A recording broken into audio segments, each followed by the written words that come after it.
विद्यार्थी मित्रांनो, सह्याद्री ट्युटोरियल्स मध्ये तुमचं स्वागत आहे. तसं गेले 24 वर्ष मी शिकवतोय. पण जेव्हापासून जेईची एक्झाम सुरू झालेली आहे, तेव्हापासून दरवर्षीचा माझा हा अनुभव आहे.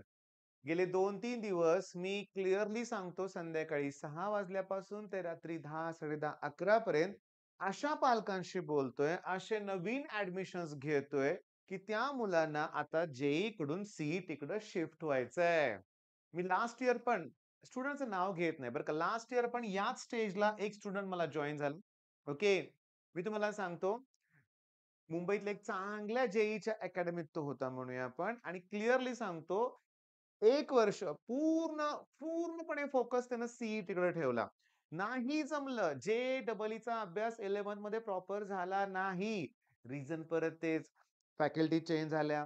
पहिले 4 महिने खूप ईझी शिकवलं. त्यात चांगले मार्क पडत होते. सगळं जमतंय असं वाटत होतं.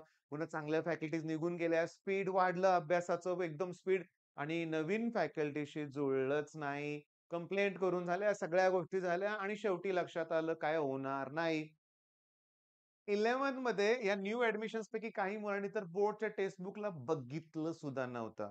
मग त्यांना जेव्हा मी दाखवलं, की बघा ना, हे प्रश्न यातले आहे तसे आहेत.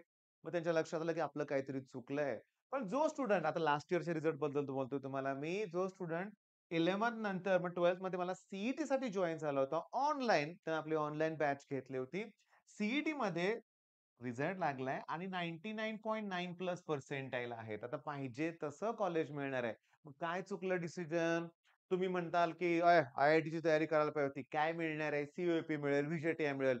जर जेईईवर फोकस ठेवला असता तर एनआयटीज मिळालं असतं, ट्रिपल आयटीज मिळालं असतं, आय-आय-टीमध्ये गेला असतं. हां, गेला असता मान्य आहे. पण दिलं मार्गदर्शन प्रॉपर नाही. मी तुम्हाला सांगतो, या नवीन ॲडमिशन्समध्ये बरेचसे ॲडमिशन्स ना, सगळे ॲडमिशन्स हे पालक तणावात होते. अगदी खूप दरवर्षी माझा अनुभव आहे. घरातलं वातावरण डिस्टर्ब होऊन जातं या स्टेजला, की मुलगा म्हणतो, "मला काही समजेना झालंय, माझ्याकडून होईना, मला जमत नाहीये." पालकांना वाटतं, "का जमत नाहीये? 10वी तर तुला 97 आहे, 98 आहे शाळेतला. तू टॉपर आहे, तू टॉपर आहे. मग का जमत नाहीये? लाखो रुपये फी भरले, एवढं केलं, तेवढं केलं. आणखीन काय केलं पाहिजे?"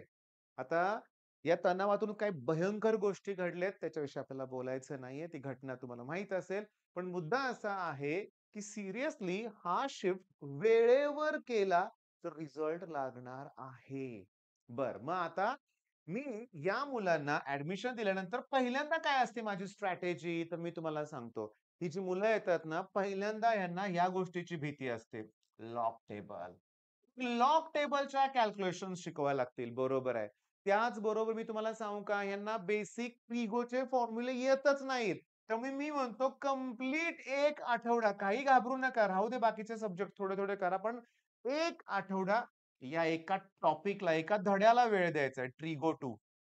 फॅक्टरायझेशन आहे, डिफॅक्टरायझेशन आहे.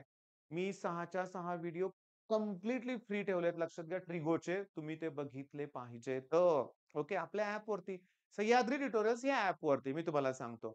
आणि ऑलरेडी हे जे शिफ्ट करणारी मुलं आहेत, गेल्या 5 वर्षात असे 15,000 मुलांनी आपल्याकडून आपल्या क्रॅश कोर्सला जॉइन होते म्हणूया आपण आपल्या बॅचेसमध्ये जॉइन होते आणि यातली कितीतरी मुलं सी-ओ-ई-पीमध्ये आहेत, व्ही-जे-टी-आयमध्ये चांगल्या कॉलेजमध्ये आहेत. पण ही शिफ्ट काही ईझी नव्हती लक्षात घ्या. प्रचंड तणाव अगोदर मुलांनी सहन केलाय आणि शेवटी घरातल्यांचा सपोर्ट असतोच हो मुलांना. माझं एक सजेशन काय बघा, तुम्ही ना काय करा, आपल्या या बॅचेस आहेत. जरा बघा याच्यावर 60-70 फ्री व्हिडिओ आहेत. बघा तुम्हाला नक्की आवडतील.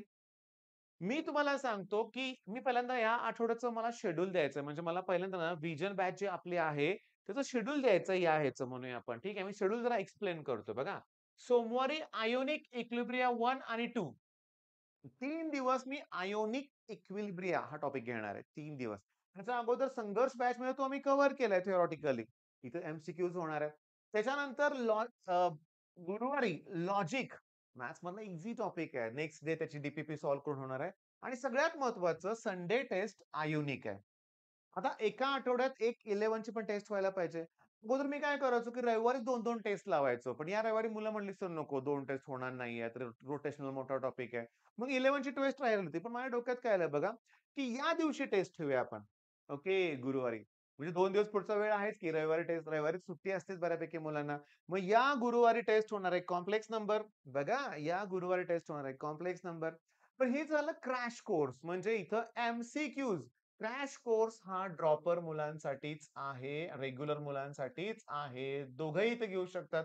एम-सी-क्यू प्रॅक्टिस होते. आता संघर्ष बॅचमध्ये dual nature of radiation and matter मस्त टॉपिक आहे. छोटासा टॉपिक आहे. 5 मार्काला बोर्डच्या ह्याच्यात आहे. त्याच्यानंतर केमिकल कायनेटिक्स स्टार्ट होईल. ओके. म्हणजे सांगू का तुम्हाला एका आठवड्यात हा टॉपिक पण संपतोय, नेक्स्ट टॉपिक पण स्टार्ट होतोय. रोज 3 व्हिडिओज तुम्हाला दिले जातात. अरे पण फिनॉलचा व्हिडिओ किती छोटा असणार आहे. 15-20 मिनिटाचा व्हिडिओ असणार आहे. ड्युअल नेचरचा अर्धा पाऊण तासाचा. आयोनिकचा पण अर्ध्या पाऊण तासाचा. 1.5 तासाचे व्हिडिओज आहेत. With zero timepass. आणि फिजिक्स न्यूमेरिकल बॅचमध्ये एकदा का इथर संपलं, की मग करंट इलेक्ट्रिसिटीचे न्यूमेरिकल्स मी घेणार आहे. तर मी तुम्हाला क्लिअरली सांगतो, क्लिअरली मी सांगतो लक्षात घ्या, की तुम्हाला या वर्षीचा पेपर जो झाला फिजिक्सचा म्हणूया आपण इम्प्रुव्हमेंट एक्झाम 2025 ची इम्प्रुव्हमेंट एक्झाम तुम्हाला मी सांगू का? तर त्याच्यामध्ये ठरल्याप्रमाणेच क्वेश्चन्स आलेले आहेत. आणि न्यूमेरिकल जे आहेत ते पूर्णपणे पुस्तकातलेच आहेत. मग तुम्हाला थोडी भीती वाटते, काळजी वाटते तर व्हिजन बॅच ही तुमच्यासाठीच आहे. त्या व्हिजन बॅचमध्ये काय होतंय बघा. पहिली गोष्ट म्हणजे मी अगोदर एक्सप्लेन केलंय बरं का लक्षात घ्या. की संघर्ष बॅच मध्ये तुमचा फिजिक्सचा तो टॉपिक होणार आहे. फिजिक्स न्यूमेरिकल बॅच मध्ये ते न्यूमेरिकल परत रिपीट होणार आहेत. टेक्स्टबुक मधले सॉल्व्ड आणि एक्सरसाइज मध्ये न्यूमेरिकल रिपीट होणार आहे. आणि त्याच्यानंतर क्रॅश कोर्स मध्ये तोच टॉपिक परत होणार आहे. 3-3 वेळा टॉपिक तो होतोय. मग का नाही रिझल्ट लागणार? आणि हे जे शिफ्ट आहे किंवा जे ट्रान्झिशन म्हणतोय ना, जेईई टू सीईटी खरोखर, खरोखर वेळेत निर्णय घ्या. मी दरवर्षीचा माझा अनुभव आहे. लास्ट इयर मी तुम्हाला सांगतो शेवटच्या 1 महिन्यामध्ये 50+ स्टुडंट माझ्याकडे लास्ट मोमेंटला जॉइन झाले होते. सगळे जेईई करणारे होते. सगळे जेईई करणार होते. माझ्याकडे ठाण्यावरून एक पालक आले होते. खूप अगोदर अगदी या स्टेजला. त्यांच्या मुलाला घेऊन आले होते. पण तो तयारच झाला नाही. 2.5-3 तास डिस्कशन झालं होतं. ओके. मुंबईवरूनच आले होते. त्यांना परत जायचं होतं. अगदी त्यांची गाडी 9:30-10 वाजता रात्री होती. पण 9, 9:15 पर्यंत डिस्कशन थांबतच नव्हतं. खूप हे झालं. त्यांच्या मुलांना शेवटपर्यंत नाही मला जे-ई-च करायचं आहे. मला सीईटीकडे शिफ्ट व्हायचं नाही. आणि तोच स्टुडंट बोर्डच्या अगोदर फक्त महिना उरला असताना त्यांचा कॉल आला आणि पालकांनी सांगितलं, "सर आता तुझी तयारी झाली तुमच्याकडे यायची." रिझन काय? बोर्डचं काही केलंच नव्हतं ना. ही जी शिफ्ट आहे ना, जेईई टू सीईटी हे शिफ्ट का होते माहितीये का? ही जेईईची तयारी करणारी मुलं एकतर एन फॉलो करतात, शिंगेज वगैरे मोठी हायर लेव्हलची पुस्तक करतात, पण ते स्टेट बोर्डकडे बघतच नाहीत. मी तुम्हाला विचारतोय, की 11th स्टँडर्डला तुम्हाला कोणतं टॉपिक शिकवलंय? तर मला मुलांकडून ऐकायला मिळतं मॅट्रिक्स स्टार्ट केलंय. 11th अरे मॅट्रायसेस तो नको घ्यायला. ट्रिगो घ्यायला पाहिजे होता. 11चे टॉपिक नाही, पण अकॅडमीमध्ये 11चे टॉपिक, 12th मध्ये टॉपिक, 11th मध्ये असं होतं बोर्डकडे दुर्लक्ष होतं, तणाव येतो हे लक्षात घ्या.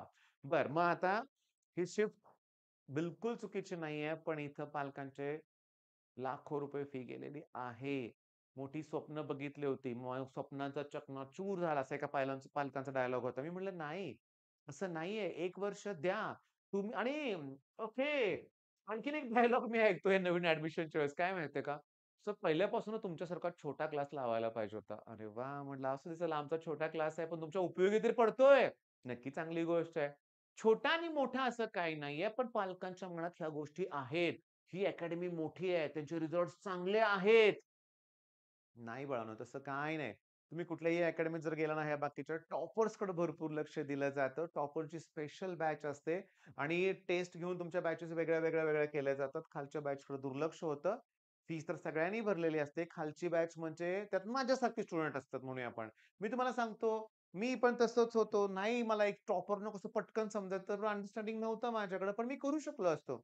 अशा मुलांना सपोर्ट द्यायचं काम माझ्याकडे आहे. ओके. आणि YouTubeवर मी एकटा नाहीये. मी तुम्हाला क्लिअरली सांगतो. फिजिक्ससाठी माझ्याकडे 3 बेस्ट चॅनल आहेत. ओके. फिजिक्ससाठी मी क्लिअरली सांगतो बरं का. फिजिक्स ज्ञान मुकेश नायक सर आहेत. फिजिक्ससाठी आर-जी सर आहेत. फिजिक्ससाठी स्टडी चक्र आहे. ह्या प्रत्येकाने पोर्शन 5-5, 5-5 वेळा शिकवलेला आहे YouTubeवर फ्री तुमच्यासाठी. हां, एखादी बॅच पर्चेस करायची होत नाहीये.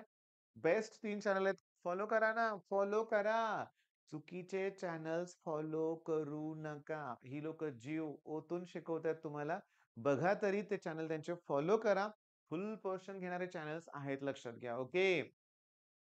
हे अगदी लहान भावासारखं आहे म्हणूया आपण. एकदम बेस्ट आहे बरं का. सागर सरांशी पण माझं बोलणं झालेलं आहे. फिजिक्स ज्ञान मुकेश नायक सरांशी पण बऱ्याच वेळा बोलणं झालेलं आहे. बेस्ट लोक आहेत. त्याच्यानंतर मी तुम्हाला सांगू का, मॅथ्स म्हणलं की दिनेश सरांचा ऑप्शनच नाहीये. किती वेळा तरी सरांनी कोर्स घेतलेला आहे लक्षात घ्या. सॉरी म्हणजे फ्रीमध्ये शिकवलेलं आहे YouTubeवर. दररोज लेक्चर असतात. कन्सिस्टन्सीला मानलंच पाहिजे. मी YouTubeवरून गायब असतो आठवडा-आठवडा म्हणूया आपण. पण काही असू दे, आजारी असू दे, काय असू दे, सरांचं लेक्चर दिसतंय तुम्हाला. आता त्याच्यानंतर केमिस्ट्री. केमिस्ट्री म्हणलं की आलं का सोबिन सरांचं. आता या गडबडीत माझ्याकडून एखादं चॅनल राहू नये असं वाटतं बरं का. मग सोबिन सर आहेतच. 4-5 वेळा टॉपिक शिकवलाय आणि मी माझ्या चॅनलवर ऑलरेडी मी तुम्हाला सांगतो 2000 पेक्षा जास्त व्हिडिओ आहेत. बऱ्यापैकी स्ट्रॅटेजीचे आहेत, मोटिव्हेशनचे आहेत. पण नवीन व्हिडिओजमध्ये मी तुम्हाला सांगतो, आता तुम्हाला करायचं काय बघा. माझ्या चॅनलच्या प्लेलिस्टमध्ये जाऊन तुम्हाला मॅथ्समध्ये डिफरन्शिएशनचे डिटेल व्हिडिओ दिसतील. इंटिग्रेशन टेक्स्टबुक सॉल्व्ह करून दिलंय दिसेल तुम्हाला. इगो फंक्शन जे 12वीचं आहे ते घेतलेलं आहे. वेक्टर थेरम घेतलेले आहेत. त्याच्यानंतर ए-ओ-डी ॲप्लिकेशन ऑफ डेरिव्हेटिव्ह अरे इतकं घेतलंय उरलेलं टॉपिक आता मी कव्हर करणार आहे. म्हणजे मी सुद्धा मॅथ्स डिटेलमध्ये देणार आहे. लवकरच संध्याकाळचे लेक्चर्स आपले स्टार्ट होतील फ्रीमध्ये तुम्हाला. मग आता अभ्यासाला सुरुवात करा बाळांनो, अभ्यासाला सुरुवात करा. घरातल्यांशी बोला. तुमचं काय 11वीत कसं झालंय, काय झालं हे बोला. घरातल्यावर चिड नकोय. नकोय. मी तुम्हाला क्लिअरली सांगू का? इथं विद्यार्थ्यानं जो तणाव असेल, तर तो तणाव कुठल्या गोष्टीमुळे आहे? पालकांशी शेअर केला पाहिजे. मी खूप तणावात होतो. मला सांगता येत नव्हतं पप्पांना, की मला नाही जमत हे. नाही जमत. मग ऑब्व्हियसली मला भीती वाटायची. असं इमॅजिन करायचो, की मी जर पप्पांना बोलायला गेलो, की मला जमेना झालंय. मग पप्पांचा प्रश्न, "का जमत नाही तुला?" मग संपलंच. खूप भीती होती थोडीशी. मारत नव्हते वडिलांनी मला कधी आयुष्यात मारलेलं नाही. पण क्लिअरली भीती होतीच ना, भीती होतीच. अशी बऱ्याच मुलांची अवस्था होते. पण वेळेत जर तुम्ही बोलला मी शेवटच्या 2 महिन्यात माझ्या वडिलांशी बोललो होतो, की मला पास होईल असं वाटत नाही. तेव्हा वडिलांनी दुसरा क्लास बघायला सांगितला. दुसरा क्लास मिळाला. त्या सरांनी दिवसभर क्लास घेतला. निदान 67-66% मला मार्क मिळाले. क्रायटेरिया सगळे झाले फुलफिल, नाहीतर इथं मी पास होणं पण शक्य नव्हतं. इथं प्रत्येक गोष्टीतून, प्रत्येक अडचणीतून बाहेर पडता येतं हे लक्षात घ्या आणि हे पडण्यासाठी बोलावं लागेल. बोला. All the best.